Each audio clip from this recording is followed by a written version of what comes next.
Let's talk taxidermy. This is a tale from the crypt. Anyways, he needs to get out more. I was out. I was at the bar and I got in trouble. Well, yeah, no, he doesn't get to go out more. All right. Anyways, no hooks, no BS here. Just true stories, and we are going to show you how to mount this baby beaver. If you followed along in the first 2 episodes, we prepped up our mannequin, showed you how to do some measurements and all of that. If you want to catch up, watch those. We got some deep, dark tales and secrets of a little bit of a bar story with a bartender, and I think you'll find that kind of amusing. In the second video, we pulled the feet, or you pulled them. Right? Yeah, yep. In the second one, we pulled the video. That's Joe behind the camera. She tries to keep me in line, and but anyway, it was the one day that we got out, and a buddy of mine, him and I had some fun, and we were at this bar. And you got to, if you want to catch up on the jokes and the innuendo, you got to catch part 2 on that. But anyway, for this third part, you're probably wondering what we're doing here. We're going to split the tail on this beaver, and instead of boring you with the whole thing how we did this, we kind of filled you in on part 1, touched up on it a little bit in part 2, and we're going to continue how we split this on this side. I'm going to kind of show you. In the meantime, well, it's Lemire Legends story time. So before we start, super quick before we start, are you pulling that taunt, or are you just using your fingers to guide? What are we doing? And then while you do it, then you can tell your stories. I can't explain it. You just have to do it. I'm just pulling it tight. You get a feel for it. What you're doing is you're trying to draw an imaginary line from here to your middle finger, which is on the edge Okay. of his tail, and we're trying to go from there. You're watching for that blue. Yeah, right? yeah, and watching for the blue. You don't want to cut through it. And we're just kind of working this a little bit at a time. Okay. And what we're doing here is basically what you want to do is you want to separate the leather from this meaty, gristly Where do we part of the start? tail. Well, we split it down the middle and we just keep working it out. I mean, at the very end of the tail, in case people didn't catch your part 1 where you said that. There really is no easy way of doing this. It's not like you're just, you're not skinning out a muskrat for Muskrat Nation out there. But No, I'm not sure. I was talking about, like, if they didn't catch part 1 and they're just picking up on this video, where did you start your incision? Oh, I got you. I just basically went from the fur, where the fur met the scaly part of the tail, all the way down to the tip right there. Okay. Yep. Okay. So. Well, just in case someone clicked on part 3 and not part 1. Right. It's Okay. the follow-up, and that's the important part of like, sharing, subscribing. If you subscribe, you'll be notified when the next video comes up. And to follow along, we don't always do stuff like this. This is, I think, part 3 of this beaver series, and we're doing this all in one day.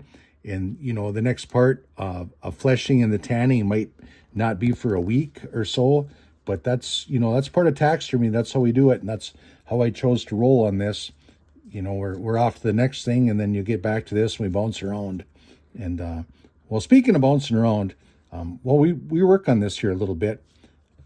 There's still a fly here. Can you believe it's November 3rd, and we still got a couple of pesky... I wonder why. pesky flies around here. Anyway, pesky flies, it's kind of like that neighborhood, actually it's a backwoods bar that we're at. And if you caught the last part of this series, there's a bartender in there. She, well, briefly to catch you up, we walked in with our waders, our hip boots on, me and a buddy, and there's 20 guys in there. And she's the only female bartender in there, obviously. And she wondered what we're up to. And, good customer service, customer relations. And I don't think she meant much by it, but she asked what a beaver was worth.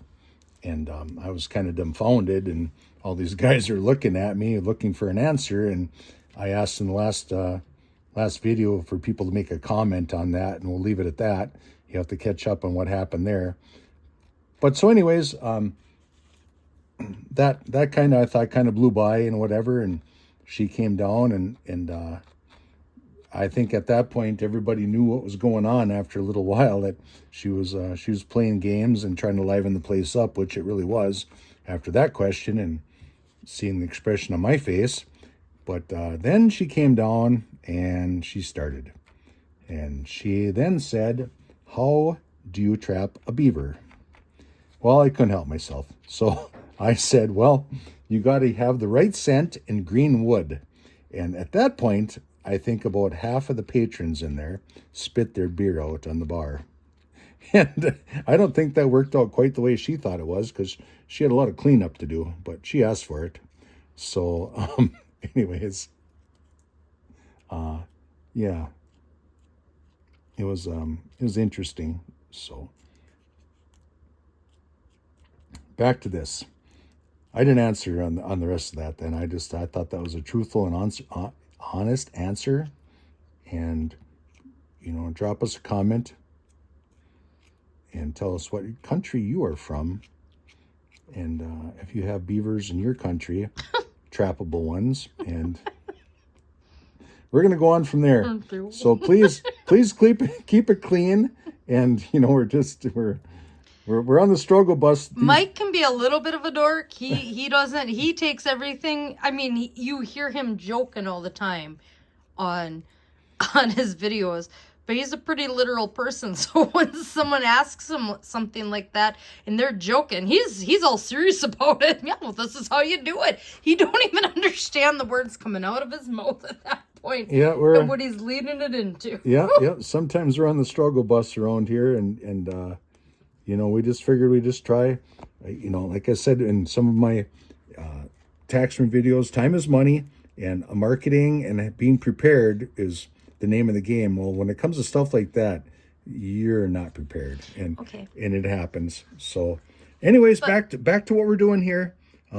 So then dropping, I'm squirreled. Joe, I just got squirreled. Really? But keep us in mind. Drop us a comment. We appreciate all the support on all this stuff that we're doing here, and on this turning this tail. I mean, we're just trying to. I mean, you could watch me do this and be bored to death, and nobody's going to watch this. But, we find if we add a story to it and some long life lessons, experiences that we've been through, and we throw a little bit of humor in there, everybody needs all of that this day and age. So still take your time, but this is a little bit thicker than doing the feet, right? Yep. This is thicker leather. It doesn't have the webbing, the thinner webbing here. This is really thin, you can see, and this is a little bit thicker, and you can just tell there is no easy way to do this, and this is why most taxidermists will opt to go artificial, a fake tail. But I'm breaking it down here. I'm going to kind of show you what I'm doing. I just got my finger in behind there, kind of as a little fleshing backer board, and I'm using a utility knife blade. And I'm just kind of breaking it down. And you're going, well, it's a long, tedious process, but you're making it look easy. But, I've probably done, to get this efficient at this, and maybe there's an easier way to do it. And again, drop us a comment if you know of an easier way. Drop us a link to your video where you can do this quicker, faster, better. We're always willing to learn. That's the art of being an artist, I guess. But I've done probably 50 like this. I used to sell pelts with the tail on, and I'd have to clean them up just like this. And this is how I've always done it. And, in the dead of winter, northern Minnesota, 40 below zero, wasn't a lot going on. I actually found this kind of relaxing, if you can believe that, rather than sitting at that bar getting picked on. But anyways, yeah, so... I do have one question, though, honey. Yep. If you can lay that back when you're done with that spot. Were you going down? Like, you seem to be scraping on it, but you look like you were kind of going down that middle. Oh, I just worked backwards towards the tip of the tail, because you got this up here, kind of as a counterweight when you're working backwards. But did you split instead of working this way? But it seemed like you must have split that down the middle to take out the one side before the other. down that middle? I seen you kind of. Yeah, you can see this edge right here. That's right here. Okay. Okay. I don't know if that answers your question or not. Not but really, but. I don't know what else to tell you. I split this down the middle, and then I just work it to the edges. Yeah. And then what I'm going to end up with is this piece right here is going to come out, and then all of this is going to be just blue, kind of a blue-gray color, basically. No, you don't have to get all this white how off clean of there. do you need to get No, that? you don't have to get all this white off. That is a little bit too deep, obviously. And you just want to get all the sinew and the tendon out of there and all that kind of stuff. So. Okay. So, anyways, before it gets too late and I lose all my viewers on this kind of a boredom end of the taxidermy part of this thing, but the final part of the story with that bartender, we left. They said, "Oh, you're kind of cool, you know," and I'm thinking, boy, she got the better of me, and she got some good tips, and charged full price for the drinks, and got everybody else in there to get a little bit fired up. She got the last laugh, but sometimes a little Finlander, French Canadians got a little something in the closet, right? So when she left, I asked her, I said, "What is your name?" And she says, "Mermaid." And I said, "Oh, does that mean you wash your fins in Tide?" Kaboom. Oh, that went over like a salty schnack. But anyhow, that's how we do this. So we're just going to keep working this around like this, and you pretty much get the gist of what we're doing here. If you do have any questions, definitely throw it out there. We'll do our best to get back to you, or he will, I guess, as soon as he can. And I do keep a good eye on this channel. Let him know. And yeah, we'll go from there. I mean, it's like, just, share, comment. Yeah, and on the next one, I think everybody knows how to turn the lips and flesh a pelt out. So we're going to skip over that, and we're going to get right into a very simple way after we salt this, how we're going to tan this, and we're going to try and slip this on the form. But hang with us. Like I said, we're not gonna drop all these videos out in one day. Boom, boom, boom. Some of these do take a long time. Yeah, sometimes we don't get back to this for a while. I've seen him work on stuff where he wants to work on. He's like, it's not ready yet. It's not ready yet, and it's 2 weeks go by before it's ready for him to do the next step. That's the life of taxidermy. Yeah, we go from this one to that one and over here. So, yeah, it is what it is.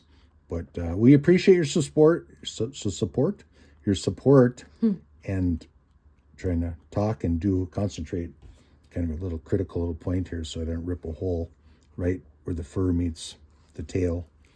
But yeah, this is interesting, trying to come up with some good stuff to keep you entertained while we're doing this, and to do it and talk at the same time. It's quite the challenge. So I hope you appreciate this and you subscribe. I hope you learned something and you appreciate our goofy humor.